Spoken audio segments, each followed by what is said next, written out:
this 8th grade assistant principal, got a principal job. So I didn't even know really that it was even an option to apply for the job since I don't have my licensure yet. But I put my name in the ring and got called back for an interview. And all I can say is that my best advice, if you had for this process, was I was so nervous going into it, and I spent a lot of time preparing for it. I read everything that you put on any of your Blackboard modules about interviewing, and I got so anxious about it. I got to the point where I realized that if I tried to figure out how to answer every single question that might get asked of me, I'm going to make a fool of myself. So I just realized I had to just be who I am and not try to fake it. And it was whatever happens from here on out, it's one of the best experiences I've had as far as job preparation and interview and the whole interview process. Great. The Strength Finders assignment, the Strength Finders book, I highly recommend getting to know that, understanding what your strengths are, and you can utilize that in an interview. I think Davis Drive I got pretty lucky. The way it went down is I had my Strength Finders, like once you take the quiz with Strength Finders, you get like a little certificate printed out, tells you what your strengths are, your top 5 strengths. And I had that certificate sitting there in my folder when I opened it up. And this was pretty lucky too. Davis Drive had just done that summer a big workshop with Strength Finders. So the principal asked me if he could see what was in my folder, and I started to explain what the Strength Finders was to him, and he was like, "Oh no, I know what it is. Just go ahead and keep going with what you were talking about before." But that's something that you can utilize. If you haven't done the Strength Finders yet, I don't know if Dr. Lamb's had you do it yet or not. It's an awesome little book that it's not very hard to do. It doesn't take that much time, and it really is kind of amazing what it tells you about yourself, and you can utilize that as well. Yeah, it's one of our required, but it's also a required discussion board. It's the last one. Right. But we're going to do some work tonight out of that. The original work that Strength Finders came out of, I've got the double secret bag right here. I've got the original work from Gallup that Strength Finder was developed from, that runs the themes, and we're going to do that a little bit later this evening. It's good stuff. It's really good. I believe it's probably the most important stuff that you will do. People are looking for a lot for themes now. They're looking for remember, folks are looking for dispositional things. Those should be your strengths. Right. Things that are ingrained in you. They can teach you if you have inexperience. Right. But if your disposition is bad, if you don't have the right strengths, then we can't fix that because you're fully formed adults. Right. That was part of the process was to, I never got the official question asked, what are your strengths, what are your weaknesses? But just through conversation, it was pretty neat. The way they did the interview, it was pretty neat. Yeah, they're not going, they're not going to wave a big flag and say, all right, now, here's the landmine question. They're not going to do that. They slip it in conversation to tell them tell them about your strengths. Yeah, this wasn't one of those interviews. With the first round with the administration was not that you sit there nice and then one person asks you a question and the next person asks you a question. It was a very relaxed situation. Mm-hmm. They wanted to see who I was. They didn't. Yeah. We talked about stuff, and they create a relaxed environment to get you so they can determine who you really are. Yeah. Not what questions you practiced for. And I can tell you another thing that I was worried about that I would do, and I didn't. I think I obviously did okay because I made it to the next round. Is I stopped talking when I needed to stop talking. You keep going, you can paint yourself into a corner. So I was worried I was going to do that. Any mock interviewing that I did with the administration at my building right now, I found myself like, I need to shut up. I need to stop talking because now I'm talking about things I don't really know that much about. So the second round of the interview process, I hope I'm not being too loud. I feel like I'm yelling at you guys, but I hooked an external speaker so you can speak normally. okay. The next round, the principal said it's going to be in front of teachers. And he goes, it's going to be the same. It's just going to be a conversation. It's not going to be a formal. So I showed up. It was 7:30 in the morning, and I walked in. He took me into the room, and he didn't stay. He just introduced me and got it started. I walked into a room of 10 female teachers at Davis Drive, and it was as formal as it got. They went right down the line and asked me. It was the formal Q&A, and it caught me off guard. I stammered a little bit on a couple of questions.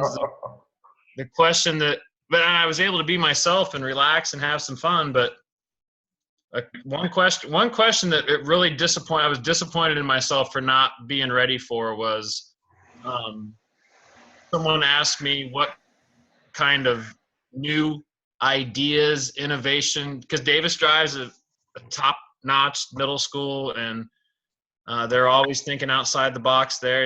It's and I didn't have a great answer. I wasn't prepared to give a good, what am I going to bring to the table other than I'm a hard worker, I'm a good guy, I'm a relationship person. I needed to have with me, hey, this is what I can bring, because I was worried when I answered that. I was worried I was going to maybe step on some toes, like saying, oh, I would bring this and this and this because probably you guys might not do this. So it was a weird question for me to answer. So that was probably my biggest stumbling point, was when I wasn't prepared to say really what I think I could bring new to it, other than just who I am, a hard worker and a lead. I was able to answer and do all that stuff, but when innovation and new ideas, I stumbled on. That's my best piece of advice as far as where I made a big mistake. But now to argue the other side of that, you got to be careful. You do your data analysis, you learn about the school and those kinds of things, but if you haven't had experience with whatever that innovation is, because then when you can paint yourself in the corner on that one or fall in the trap. All right, what are you going to do, or how do you do it? Then when they get into, if they ask you the particulars, if it's just something that you've read about, sometimes that's worse. Sometimes it's better to stick to dispositional. I'm a hard worker. I'm dedicated. I'm honest. I bring energy and those kinds of things. But you're right. If you had something new and innovative, but it's got to be something that you have. Yeah, it's got to be real. It's got to be real. It can't be something you just made up. Just like I'll show you later tonight. 21st century skills. I've got a document on how you implement those, because everybody knows what they are, but then they ask you, especially in the superintendent interview, oh, by the way, how do you implement those? And everybody goes, I don't, you can't do that. And so I've got a document to help you, but you're exactly right. The new and innovative stuff, usually that comes from the fourth round of interviews. But it can come sooner. But it better be something not only what the definition is, but how you apply it, how you would implement it, or that you've had experience with. That's worse than not knowing anything. Is leading people astray. And the way I kind of talked my way through it too is I spent an extensive amount of time on their school's website, on the teacher's website. Yep. So I was able to reference some of the teachers that were in the room with me, like, hey, I know that you use Symbaloo. There you go. So I kind of talked my way around it by letting them know that I looked into everything they're doing. It sound like you guys are so great. Just try to keep it going as good as it is. That's number 3 in the list. Research both the school and the administration. Look at the state report card, TWC, get on their website, know everything you can know about that school. Yeah. And that will help you when you write your cover sheet for your resume. You should write a cover sheet for your resume for every job interview that you have that is specific to that school. Your resume is a 2-pager, and that's constant. And you can do you a 2-page evidence artifact summary, and that's constant. But you should do at least a half-page cover sheet for every school that you interview at. And the way that you do that, and that's one of the reasons why I have students do that, it forces you to learn about that school and know something about them. It makes you do that. It keeps you honest. Yeah. But yeah, you should do heavy research into the school. So if we're looking at our list, take a 2-page dress for success, you know that. Take a 2-page evidence summary that you can leave with your interviewer, be able to refer to your activities without reading. One of the things that I get from time to time and place to place is, candidates will tell me they want to know about the evidence artifacts, about the portfolio, because they all took the exam. They want to know what the portfolio was about. Well, they don't want to read hundreds of pages. So if you can summarize it in 2 pages, and I have an example, it's in there, look at it, that will do it. Again, research the school, look at the state report card, their websites, those kinds of things. Know what you don't know, EVOS, Power School, Power Source, ARCI. And I'll get back to Jason. Drew, who interviewed at this same school, related back to me that he got a lot of content questions about PBIS, RTI, response to intervention, MTSS, multi-tiered system of support. He got a lot of those questions from like the special POP programs. It's basically, do you know the law kind of thing. He got a lot of those when he did the teacher interviews. All right, back to you. I did not get that. I got and that might have been because there might have been a different set of teachers in there as well. Sure, that's exactly right. Yeah. And I was prepared for it because I was kind of assuming that. And I can tell you one of my answers to that was going to be, I don't know all the answers. I would definitely build a relationship with the special education department and not be afraid to ask them. I would make no bones about it. You guys know more than I do about this, but I would let them know that I want to know more and I want to learn more. And before I get there, I'm going to make sure I know more, because I know that if I would get this job, the last 2 months of school, there's going to be closeout IEPs, transition IEPs coming through that I'm going to be in on. So yeah, that's exactly like you were talking about. It's something that you have to admit. You don't want to sit there and say, yeah, I know it all, but have something that be able to let them know that you're willing to learn more and be ready to help. Yeah, this is what Drew said. Possible stumbling points may have been a lack of mentioning anything to do with rigor or high-level kids when they made a point to ask me what interventions I was familiar with. That's why I have you do academically gifted when you do your OMAC, knowing what you can do or what your school does or what the possibilities are. He said, little counselor interaction, and they disappointed with my lack of experience in dealing with counselors. MTSS said they hit him hard on MTSS, RTI, interventions.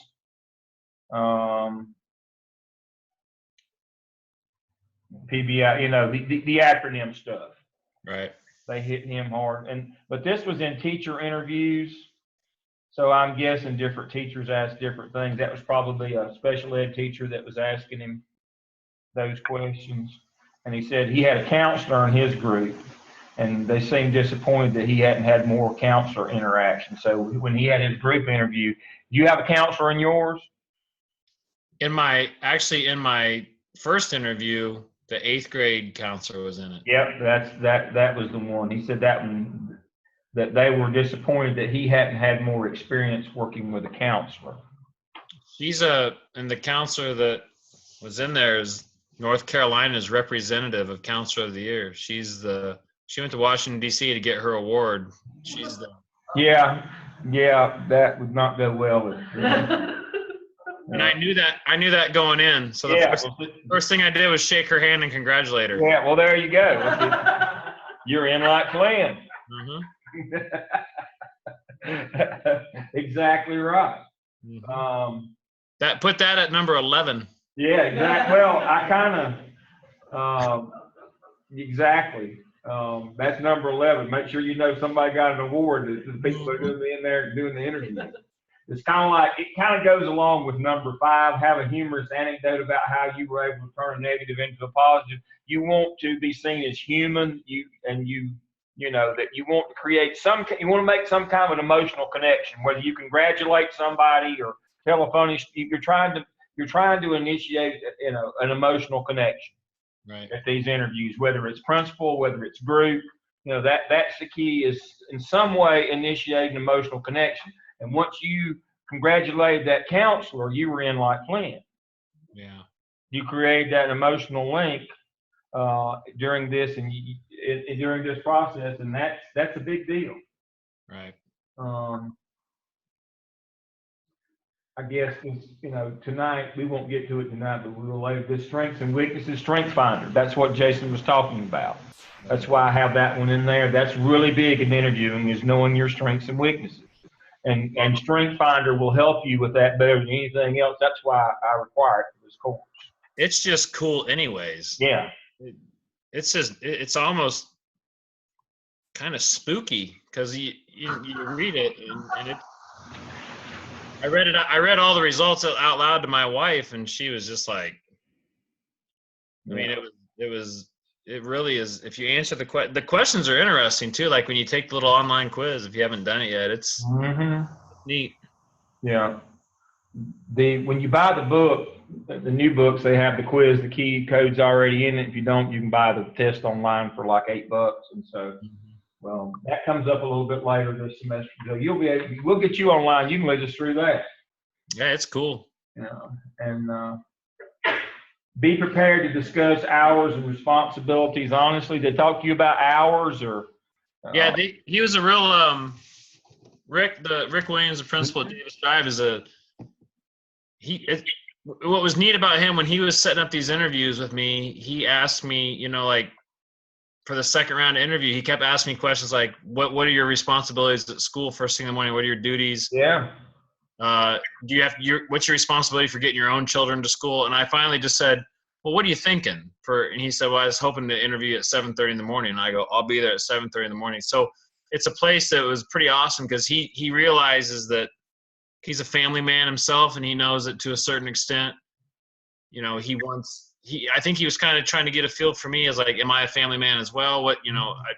He likes it that I'm willing to throw myself into this, but I had to let him know my family. That was the only thing we talked about. I said, my family will come first in many ways, but not to the point where I don't think I can't do this job. And my children are old enough now to where they're not as high maintenance, other than when I just got home 30 minutes ago and I had dinner. Yeah. But yeah, no, they didn't. There wasn't a big talk about I think it was an assumption that I understood what it was going to take to do this job, but no, it was laid out though, like what would be expected if I got this job, what it would look like when I got there, and it'll be an interesting situation because they one of the things they do there is they loop their administration. So if I get this job, I walk in as the 8th grade assistant principal, wrap up the school year with the 8th grade, which would include the graduation ceremony or whatever, the exit IEPs, class trip. But then also next year, I would start as a 6th grade assistant. That's correct. So I would need to get over to the elementary school and start rubbing elbows with them. So it's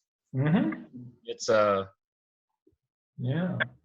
And so you need to, there's a lot of those kind of questions and things that come up quite incidentally, and they'll ask you things like, can you interview at 9 o'clock at night or 6 o'clock in the morning, those kinds of things. There's a reason to that kind of stuff. It's not random. Right. And be prepared to talk honestly about those kinds of things, what your family responsibilities are. Know your strengths and weaknesses. Don't discuss salary, experience, steps, national board pay. Was there any mention of any of that during your interviewing?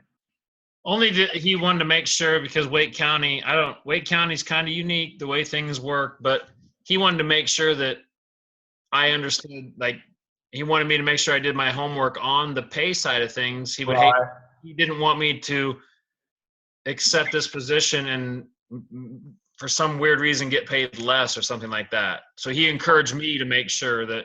Well, there you go. That's what I talked to this group about last week. Is don't thrash the principal over that. Make an appointment with human resources and go in and sit down and talk about things like this before. You don't talk about them at the school level. Right. The principal has no clue, and if he did, he still would not speak to you about them. Right. They encourage you to go to HR if you have questions, but the smart people have already gone to HR and found these things out beforehand. Not that smart, to be honest with you. So, but at the school level, you do not do that. Right. And I'm going to be completely honest with you, and I'm not blowing smoke when I say this. I'm pretty sure I won't make less if I get this job. And honest to goodness, yes, I know I spent a lot of money on a degree and all that, but I did this at a late time in my career, and I don't care if I make more. I honest to gosh don't. I need to do something different, and so yeah, it's really not about that for me. Let's face it, I've been doing this for a long time, and I'm not rich. I have no misconceptions that I'm going to be. So it's I'm doing it for my sanity too. I just need to do something. I just need to try this. I want to. Exactly right. So if you're one of those people who's motivated by money, then schedule that appointment if that means that much to you. Yeah, and it's different times. I'm at a different point in my life. There's, Drew. He would be something for him. He'd need to know this stuff. He's young. He's starting out. He needs to know what to make and can make his bills every month. That's exactly right. Right. He's in a different place. I'll just tell my wife to go work some more. Exactly. So I can be happy. Yeah. Tell me how that goes. Yeah. And if that goes well, I want you to teach me that. Right, yeah. I've only been married for 35 years, so I hadn't got to that point yet. Yeah. I'm still working on that point. Don't engage in gossip or negative talk, especially. See, this is in the same town. This job is not obviously at Jason's school, but it's in the same town. It's kind of the rival school to where we're exactly. So you dare not go over there and talk trash about anybody, because it'll beat you back home. Right. People at the front door with a frying pan when you get back home. If you go over there and even in large districts, there is a grapevine, folks. So you got to be really careful about that. I can give you an example. It was a funny moment, but I was talking about something about the honor of being in this interview, because Davis Drive is, I said, one of the best schools, and the principal goes, we are the best. Laughed about it, and he joked and said, I'm disappointed for the people who primed you for this interview. They didn't let you know that already. It was a laughable moment, but it's a competitive school in that regard with the testing and everything. So yeah, it is. And then the last one on my list here is don't interview for a job you wouldn't take just for the experience. This is a waste of the interviewer's time, and word will spread. You need to figure out, is this someplace that I could work before you go and interview? Because if you get in the interview and you figure that out and you don't do well, you may not get another interview. Right. I mean, you've got to convince them when you walk in the door that there's nothing more important in your career than getting this job. Anything less of that, and you won't get the job. And if you were to be an idiot and say, I'm just, want to know what the questions were going to be, so when I go interview at the good place where I really want to work, I'll know what to answer. And I've had people that actually said that. Then you'll never get a job. No. So As I told you earlier, when we talked earlier this afternoon, I've got some things here too, if I can figure out how to make it get there. Here we go. This is, I always assume that my folks or our folks are going to get a job. So here's my top 10 for the first faculty meeting when you become an AP. Know everybody's name and what they do. Barring this, move around the room and have the staff introduce themselves. Proximity and eye contact are important. You got to start winning them over immediately. They may or may not have supported your candidacy, the people who were in the group interview. You got to start winning them immediately. Knowing their names is a big thing. Get an early win. Present something positive to the staff. I can't tell you how important this is. I mean, even if it's something simple, get an early win. Accomplish something. Don't, if the first time or two you attempt something, you're a failure at it, you're going to be, you're an idiot. And then you're going to be an idiot always.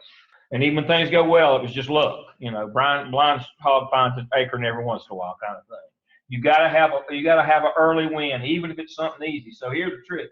Get you a pad, put it in your pocket. When teachers line up at your door, this is before the first faculty meeting, they all come to meet you because they've got something burning that they want you to do. Write all those things down and find something that and talk to your principal that you know that you can do. You won't be able to do them all. And some of them, the principal will say, well, that damn fool, I've told her a dozen times we can't do that. It's against the law. But write those things down. They'll come to you. But find one or two and have a win. That's very important. Give the staff a quick overview of who you are and your professional experience. You notice that word quick? I mean very quick. Volunteer for something nobody else wants to do. Do as I do, lend a hand. Do a dirty job early on. Present the opening of school plan and be conversant with that plan. Talk the principal into letting you do the opening of school plan. Elaborate on that, Dr. Lamb. Say that again. Elaborate more on number 5 for me. All right, elaborate more on number 5. Every school kind of has an opening of the school, their work day about what the plan is going to be for that day, what you're going to do. Okay. You have you get together and you start with refreshments, and then somebody gets up and says, here's the game plan for the day. Or they hand out the agenda for the day, that required faculty meeting, and they've got it scheduled down to the minute all day long. Be the one that gets up and says, here's the plan for the day. And be able to be conversant about what's going to happen in each of those time blocks during the day.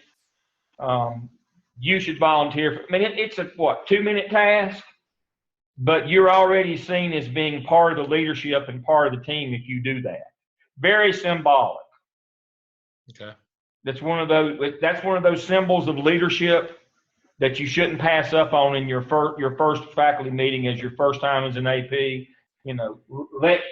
Convince the principal to let you introduce the opening of school. That's the first work day. The opening of school work day, let you introduce the plan for the day. It's a minor point, but it's very big on symbolism. Very big. Smile and laugh at the appropriate times. I know that sounds kind of stupid, but you'd be surprised how many people don't do that. Ask questions and take notes so you can follow up on requests. That goes along with, you've already got that pad because they were coming to you before the faculty meeting when you were introduced. So you've already got your pad. You take notes so you can follow up on requests. Now, follow up means you talk to the principal about things, because sometimes these things aren't possible and they know they aren't possible. They've already been told, but you're the new guy on the block. They're hoping to trick you into it. So follow up on all the requests with the principal. Recognize someone for something positive you have seen. Be specific. Don't just say, I saw a good-looking blackboard, or I saw a good-looking activity board or something. Be specific about something you've seen somebody doing. And know their name and what it was. Don't complain or seem worried about ready for the opening of school. The kids will show up and school will open whether you're ready or not. It does every year. And then the last one, again, always the last one's my pet peeve. Don't ever mention how busy you are or how hard you're working. That's the expectation for everyone, especially administrators. You're supposed to work harder than everybody else. Who's it? Yeah. He's always telling people Ernie. busy. Oh yeah. Do you know everything I do? I do so much around here. Yeah. Man, I'm swamped. Well, but Ernie's so short, it just looks like he's really working hard because it takes him forever to get around. Tell Ernie I said that, by the way. Ernie, if you don't know, Ernie Marcello was one of my interns and students from here in Charlotte. He's got a job now in Union County. He's my AP. Yeah, he's your AP. Yeah, he quit growing about the 7th grade, I think, or 6th. So Ernie's a little vertically challenged. So he looks like he's running everywhere he goes trying to keep up. So I guess that's probably it. But yeah, that's kind of the one that, don't tell everybody how you're swamped. That just speaks to your inability to get the job done, speaks to your lack of time management skills.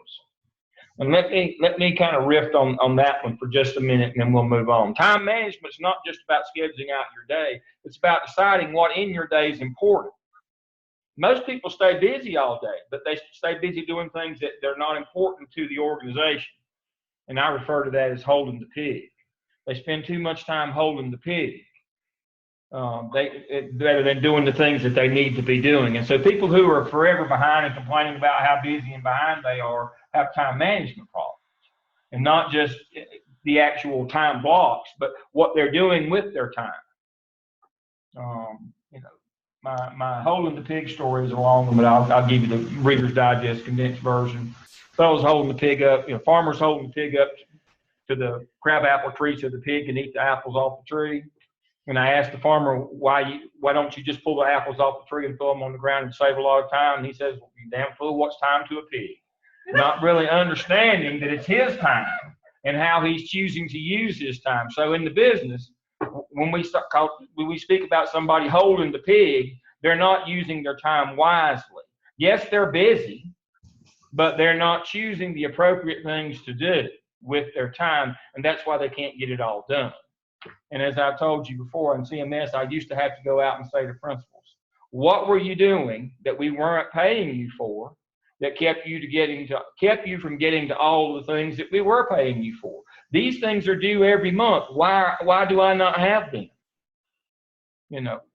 What were you doing? You're making bad time choices of how you use your time. So that's more important in terms of time management, is making sure that you choose the right things you're doing. And if you do, you won't be complaining all the time about how you're busy and behind and swamped and all those things. That's not an attractive quality in an administrator. And it kind of aggravates people when you do that. Also means you're complaining to people who work really hard too. Exactly. Everybody works hard. That's the expectation for everybody. Right. You're complaining to people who probably work as hard or harder than you do. And that's never cool. That's never a good thing. Does not endear you to them.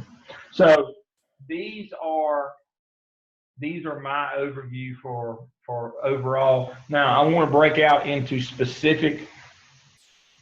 Jason, you got anything else? Don't hesitate to chime in as I go. No, I will. I'll say something. I'm gonna do Gallup tonight, and then I'm gonna stop. So the first level interview, and some of these questions will be throughout the different interview experiences. But this is the original material that StrengthsFinder was built out of. These are Gallup notebooks.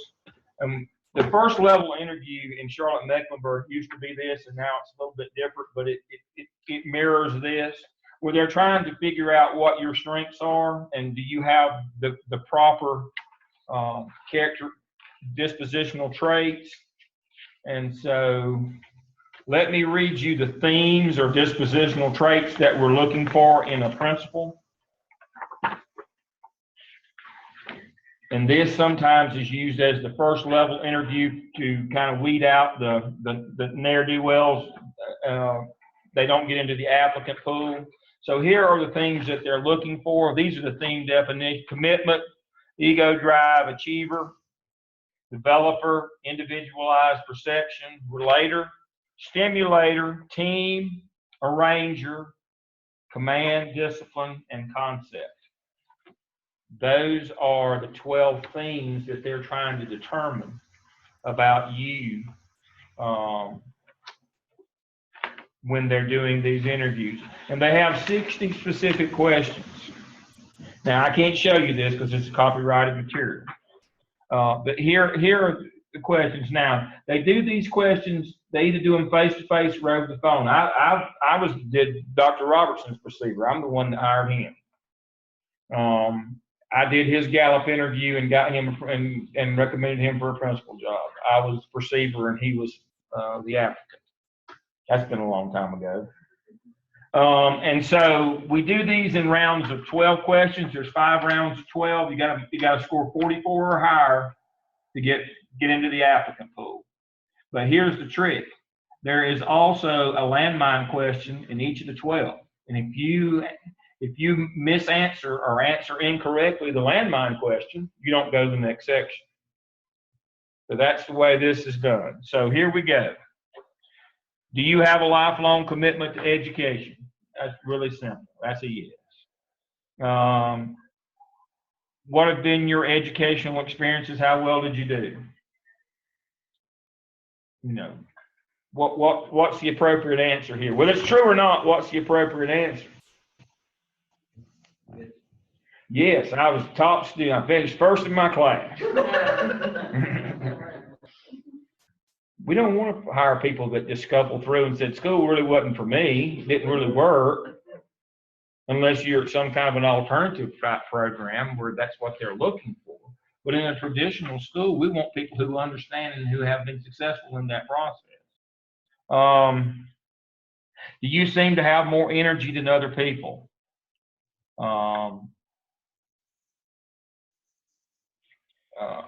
And the answer, of course, is yes. How do you support your teachers? Relationship or emotional, right? Support is that you give them that relationship or emotional support. Can't always be task. All right. Here's your landmine question. Should a principal treat all teachers the same?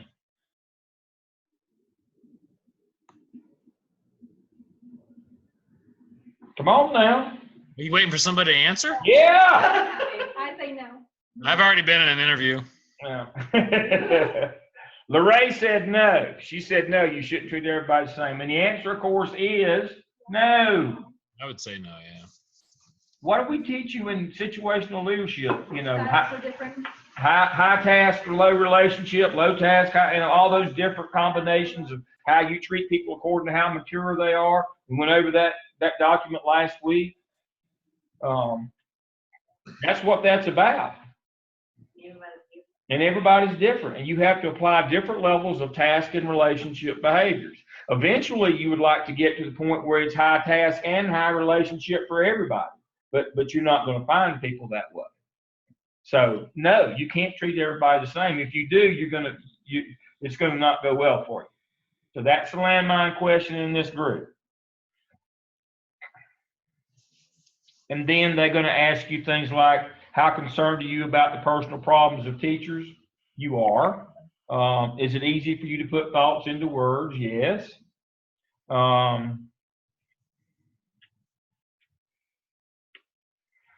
They'll ask you, do you like to run meetings?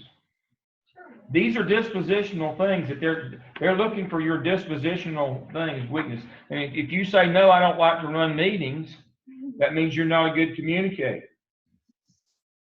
How do you deal with somebody who complains about your service? You listen to them and then act upon those things. Are you a highly disciplined person? Yes. So those are the kind, they're trying to figure out your disposition. You know, again, your strengths need to be dispositional. I'm honest, I'm dedicated, I'm responsible, I'm energetic, I'm those things. All of my weaknesses are based on my lack of experiences, things that I can fix. That's what they're looking for. When when you're working with other people, do you usually get more done than they do? Yes. Do you want teachers to know that they can call you anytime, day or night? Yes.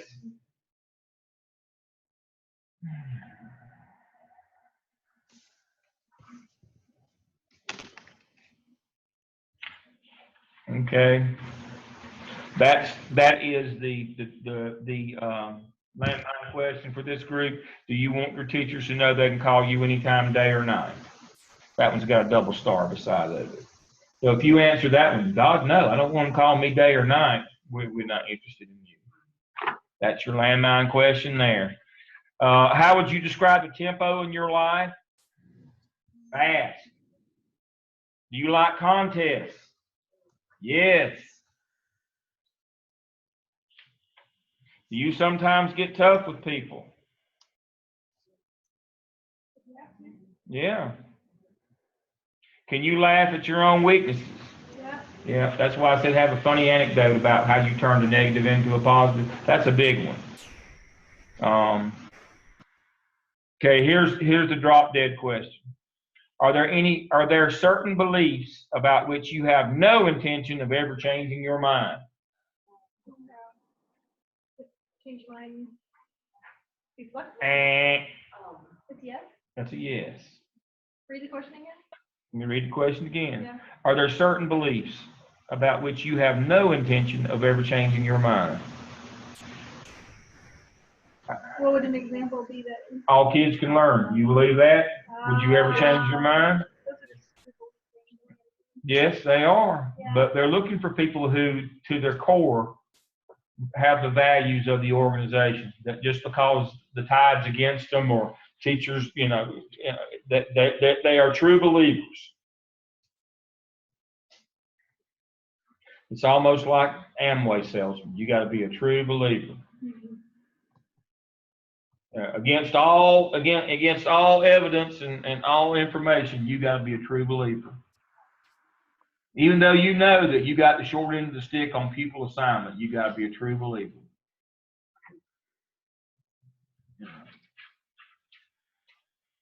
That's what people are looking for. Somebody that truly believes.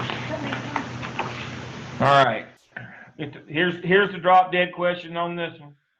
Now, they don't elaborate. You can't say, could you explain that to me? Which basically means, would you tell me the answer? They won't let you do that. If the pay were the same, would you prefer being a principal or teacher? Principal. Because principal works with adults. You're applying for a job working with adults. Teacher works with kids. They may phrase it, do you prefer working with children or adults? And if you say children, what will they do? They'll say, we'll let you keep working with children. So that's the drop dead question there. Want to know if you have imagination. Teachers having a bad day, you'd offer them emotional support, relationship support. Are you sometimes the life of the party? As a principal, would you want to have people follow you wherever you go? Yes. Are you a peacemaker? Yes. Do you do your homework? Yes. Again, these are all dispositional things. Do you take pride in your ability to follow through on your commitments? Yes. That's why I said make sure you have a win early. That's important to the faculty as well. Do you expect to be an example to others? Yes, you do. You understand that. Whether you can't be Charles Barkley now. I am not a role model. Charles, it's not up to you to decide if you're a role model or not. That's not the way it works. You have to understand that if you're in certain positions, you are a role model, whether you want to be or not.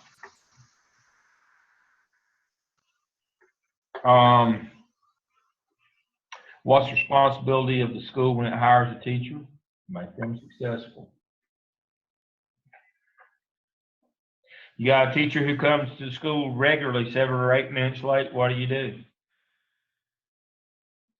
This is the simplest one that I've asked all evening here. Ask them why. Why are you late every day? How much time do you spend behind the desk and percentage-wise? 0. 30% or less. Okay. Do you enjoy getting other people to help you? Are you an on-time person? Yeah. That's the drop dead question. Because what does school run by? The clock. All day, every day. Runs on time. All right, so that's usually this is used to kind of weed you out, the knuckleheads out, getting into the applicant pool.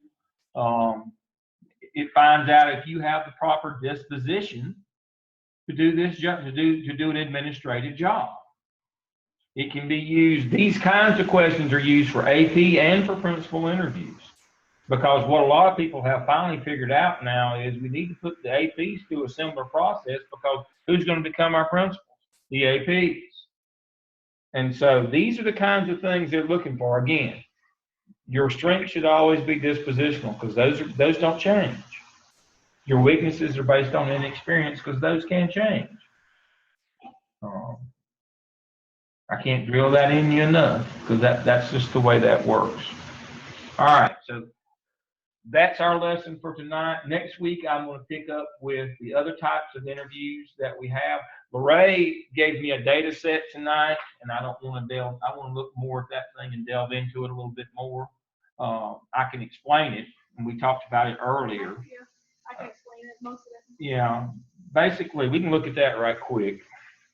I've got it preloaded. I'm going to look at that tonight. Well, I've got it right here. I can explain everything to the bottom. Yeah. Okay. Now, what they did is they gave her a data sheet. They should have had all these on the same line. This is from their summative evaluations, the first 4 standards. And then here are their test scores from EVOS. This is a mock one. This is something I made, so you had a visual of what I was looking at. Yeah. This is not their actual data. This is just mock or whatever. Like, I just tried to make it up the best I could from an interview in November I did. Yeah. And so what they did is they gave her, 70% of the teacher evaluation in North Carolina is based on what? Is on your summative evaluation, your teacher observation system, and 30% is based on your test scores. And so they should pretty much reflect one another. What the problem with this data set is that you've got all these teachers that way above standard in their evaluations, but their test scores are not. They're way below standard. So you've got to figure that out. So what the question is what would you do? Well, I mean, you've got, there's 2 things that you have to do. First thing you have to do, you're going to have your administrators retrained, recalibrated on the instrument. And the second thing is you're going to have to do staff development with your teachers on how you get strategies. So if you get a data sheet like this at your first level interview, it's going to be something that's really, really blatant like this. It's not going to be like something that you have to dig and hunt and find. It's going to be something really simple, like all the administrator evaluations are great. All the test scores are not great. What can you do to fix this?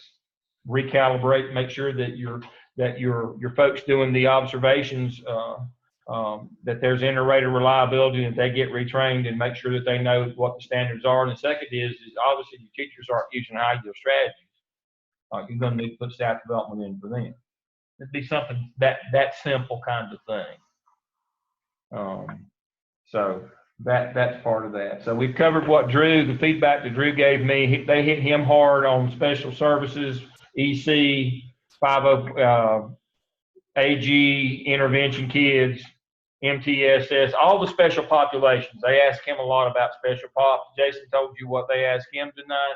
A lot of it's dispositional. They're trying to figure out who you are, what your personality type is. Do you have the proper disposition for the job? Your strengths have to be dispositional. And Union County is different. I was asked 4 questions. Yeah. 2 on data and 2 due process. And yeah, exactly. They're going to ask you something specific from the OMA. The OMA is school management. They're going to ask you something, you know, like C, which is special populations, or they're going to ask you about scheduling, or they're going to ask you again. Well, my interview was different because I was interviewing for the job at my school. Mm-hmm. So I already knew. So I think that someone else my friend who actually got the job was asked different questions than me. Right. She was not in the organization. Exactly. I was there, so they kept it real short. So outside of these 4 questions, 2 on this data sheet, and the other 2, one was about due process of student discipline. And they asked it in a way that caught me off guard. So when I left that interview, I wish I would have answered it differently. But I did let them know that I got myself out of it. I just wish I would have answered it in a more professional way. Yeah. I got what I needed. They understood what I was trying to say. The 4th one, it was more about it was another question off the student discipline, like what would you do? You're always going to have something with the OMA, something about law or finance. Do you know EC? Do you know special population? Or do you know who to go to? Do you know what due process is and how to carry out due process? PBIS, or they're going to ask you a law or finance question. And they're going to ask you an EC question, but it's according to, again, what perspective you might get a different one. But you're always going to get a question from the OMA on organizational management. You're always going to get a question in that. And then the other question they asked me, because I worked there, was he asked me if I could work with the people, my APs and stuff. Like, how would I feel about joining the team and working with them together, and working for teachers that I have been teaching with. Yeah. So it was more directed towards that. He was trying to catch me is what he was doing, because he being my principal had already told me that he didn't want a teacher stepping up into that position. That cycle has happened 3 times now, him being that 3rd one. They wanted to break that cycle. So I knew I was going in just as a just for the experience. Really, I knew that. So I think that he tried to catch me off guard in front of the director of human resources by asking me that question, like if I was ready to step up. And then they asked me if I had questions for them. So I was prepared to ask questions. And then it was it. And later, I sat with my principal again, and he had said that the way I felt about this data sheet, he said that I did the best of answering it out of all the candidates. So I don't know how they answered it. I mean, to me, the first two sections of this was self-explanatory. I don't know what the heck was on that 3rd part, but thankfully we didn't get that far. Yeah. Thankfully they took another turn in their questions that let me off the hook. But yeah, I mean, it's how long did you get to look at they handed you that sheet and said 10 minutes. Really? Yes. But in that time, I was in an office. The way it worked, they stuck you on a computer, and there's another office on the other, like another little cubicle on the other side. And this lady that happened to work for the school had come in, and she's like, "Oh, what are you doing here?" And I literally had to tell her, "Listen, I have 8 minutes to look at this sheet, interview for this job, and I can't talk to you right now because I was stressing out about." Literally, I looked at that and I said, "What the hell is this?" What I had no clue. I was just scribbling stuff. I was nervous about being under the time limit. I wasn't prepared to be given a data sheet. I knew that, not like this. I can look at EBOS and stuff, but this was not very well put together. But thankfully, they had said that it was supposed to be interactive in the boardroom, and thankfully their technology did not work. So that would have been. They would have killed you. That would have killed me. Yeah. That would make me really nervous. But my girlfriend that actually got the job, she was asked different questions. Hers was more of a conversation. It was just with the principal in his office, and it was a get to know you kind of thing. And he asked her different things, like how do you handle teacher disputes? How do you handle student disputes? How do you feel about, she was a curriculum person. That by the way is a 3rd level interview. You had the 1st level interview. We don't run like. I know, but we classify them that way. But yeah, the interview that she had was what we would consider to be the principal interview, a 3rd level interview. Yeah, that would be different than the one that you had. Yeah. She didn't have to do this? No. They skipped her ahead. She actually is friends because she's curriculum. She was working under the director of elementary education, and the director of elementary education is friends with the director of middle school education. Director of middle school education is really good friends with my principal. So it was more or less like, I really want you to interview this woman, and he liked what she had to say. But she was already in the pool. She came in for the third level interview. She, having been a curriculum person and not a classroom teacher, she, by virtue of that, was already in the pool. She was a couple of legs up. Yeah, she was a couple of legs up. I see. Yeah, she didn't have to go. Now, see, once you get through the first 2 rounds of interviewing, usually you get in the pool, you don't have to do that again. You just go for the principal interview after that. But now the first time you come through, you got to go through each round of that. But once you get through the initial, this one like this, and the data sheet one, if you get through those and you get to, the group interview is second round. And once you get through the group interview and get to the third round, which is the principal interview where you sit and have a conversation, you don't have to go back and do the first 2 rounds ever again. Right. You're at that third round, and you go from there again. You're already in the pool, and so you go and interview with principals. You don't have to start all over. Now, I just heard recently that they're going to, they're going to kick you out of the pool and make you start all over again in CMS? Yeah, you're only in it the way it was stated on the thing. For 1 year? Yeah. Yeah, so for that 1 year, if you interview 20 times, you only have to do the first 2 rounds the first time. Now, if you don't get a job that first year, you'll have to go back and start, again with the data sheets, these questions again. I'll let you know if I have to do it again, because I just applied for another one today. I'll let you know how the second one goes. Can you skip around? Can you do what? Skip around what? Say if your friend is a principal, whatever, and they don't want you to go off it, can they do that? Will they? Not in CMS, they won't.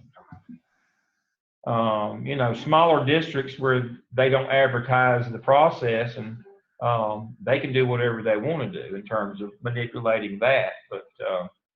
But generally, most everybody follows an accepted practice of, we have something that gets you to be, an actual candidate. You're no longer an applicant. And we put you through a round or 2 of things, and if you can survive those, you now become a candidate. No sense in us wasting everybody's time putting you through those again. Now we'll just refer you out, and you will be at level 3, and you will interview with that principal. We've already determined that you have, you're not an idiot. You can read a data sheet. You can do the principal in the facts activity. You're rational. You've got the right dispositional things, the right strengths. And so now it's just trying to find a fit for you with the principal. And that's what we do. Again, CMS is going to find, I'm afraid what they're going to find is they were allowing you, if once you got in the pool, to be in the pool for 2 years and not put you back again. What I'm afraid they're going to find is it's going to be the expense of running everybody back through all this stuff after every year. I suspect they'll go back to 2 years again fairly quickly, because it is an expensive process to put people through to go through all this stuff, the 2 extra rounds. What's round 1? What I just read is one of the round 1s this is to kind of get you into the pool. We also a couple of weeks ago did an in-basket activity where they give you a sheet where you work through logic questions. And then another round 1 is what Lorraine had, where they give you a data sheet, and you have to be able to speak to that data sheet. So those are generally the 3 kinds of a perceiver type instrument, where they're trying to figure out your personality dispositions with the questions I just read through, or they give you a logic map, basically, where the 21 emails in the principal in-basket activity, where you have to work through the law and policy and common sense kind of things, or they give you a data sheet. And then the second round is the group interview, where you have teachers and or lay people. Didn't you go through that? Yes, that was my second round. Yep, that's generally the second round everywhere. That's where we're going to pick up next week, is I'm going to go through that with you. I think I introduced that, but we'll look at that again next week, where basically you have to translate educational jargon from your master's program, your licensure program, so that teachers understand what you're talking about, especially if you've got parents in the room with you or community members. They understand working in collaborative groups. Community members don't know what a PLC is, for example. So that's usually your second round. The third round is the principal interview, where you have the conversation. The fourth round, in some districts now, is the area superintendent or the superintendent, where you talk about the big ticket items, future ready students, 21st century skills, those kinds of things. So we'll pick up with there next week. Jason, thank you for coming online with us tonight, sharing. Yeah. All right, so I'll walk us out here. We'll be on now next week. We don't have class, right? We're off next Wednesday. So following Wednesday, we'll pick back up with the next round of interviewing. If you have time, make sure you look over the Johari window that's on week 6 for tonight. Hopefully, eventually, we'll get to that Johari window. We'll work with that a little bit. That's about knowing yourself. That's really important for interviewing to get the job. So, Jason, again, good luck to you. Hope all works out. Keep me informed. All right, I will. Thanks, Dr. Lamb. All right, we'll see you. Bye, everybody. Bye. I will say that, like Jason, I was very prepared